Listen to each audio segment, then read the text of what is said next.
Hello and welcome. I am Exit Light and this is my channel.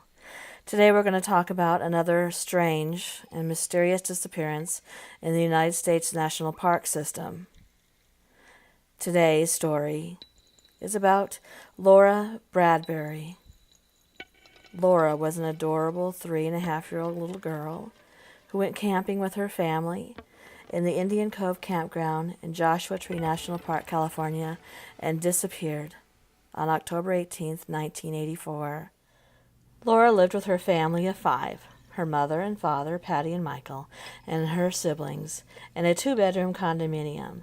So the family oftentimes would pack up, go out camping, so that the children could have a place to run and be loud and have a lot of fun and not feel so cramped up. And this is what they were doing on the day that Laura disappeared. Just having a regular family outing, a good time.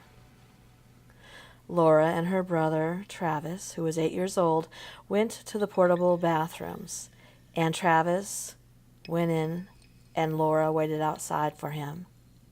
When Travis came out, Laura was never seen again. So the search began. There was more than 250 people, along with horses and dogs and helicopters searching for Laura in the Joshua Tree National Park. One dog followed her scent and what appeared to be one tiny footprint of a flip-flop for about 2 miles before losing the scent. After only 3 days, the official search was called off. However, the Bradbury family wasn't ready to give up yet, so they mobilized their own massive effort, distributing millions of flyers and T-shirts with Laura's likeness on them. They also appeared on radio and television talk shows, and the disappearance was reenacted twice on national television. A hotline was established to gather tips and field inquiries. The search for her became a national story, and Laura was one of the first missing children ever to be featured on a milk carton. Laura had a famous cousin, at the time a very popular child actor whose name was Schroder. It goes by Rick Schroder now. There were several witnesses who claimed to have seen a man with a beard, a pot belly, and a blue metallic van at the Indian Cove campground just before Laura disappeared, and a similar-looking man was seen near Burns Canyon a few hours after she disappeared. The sheriff's department even brought in a hypnotist to try and coax out more details from the campers who had seen this man, but later dismissed this as a man simply using a back road to get to a different campground. It was the San Bernardino County Sheriff's Department that was in charge of investigating Laura's disappearance. But her father, Mike, had lost all faith in the deputies, and he'd mounted his own search. Mike was growing increasingly contemptuous of the sheriff's deputies for not doing enough about the many tips that were flowing into the Laura Center, which had been established to bring in tips and witnesses to help find his daughter.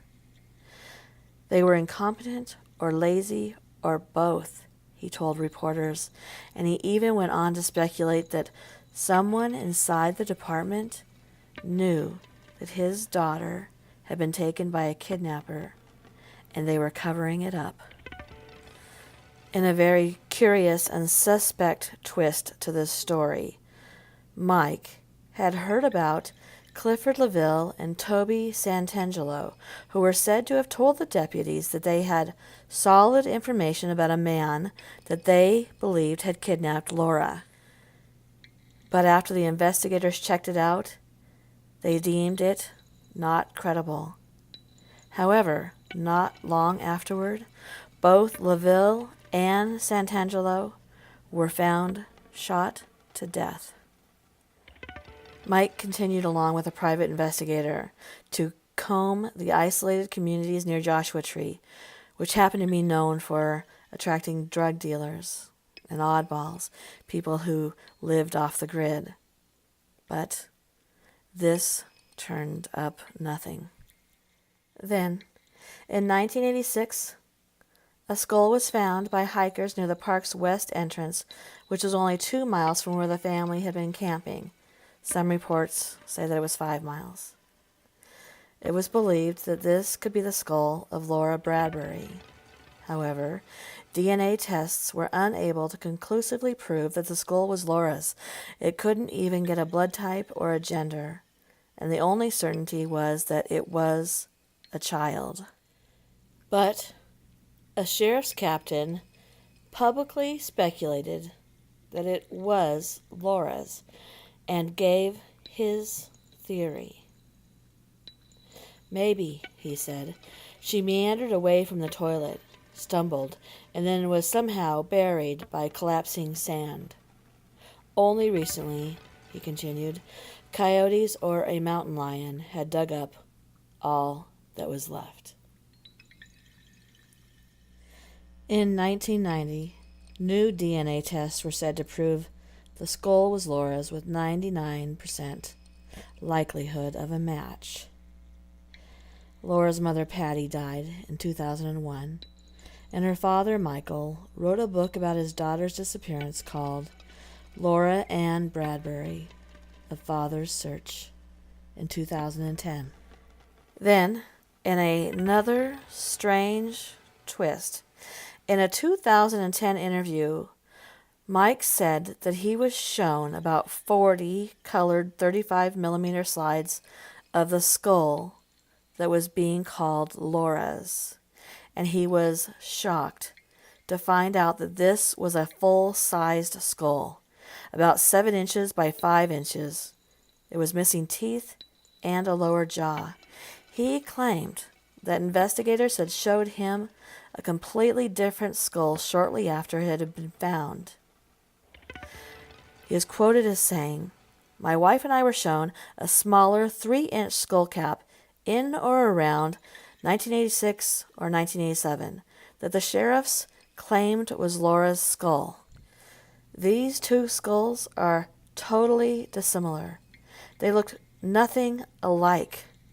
I wonder now what or whose skull they showed me then, and why."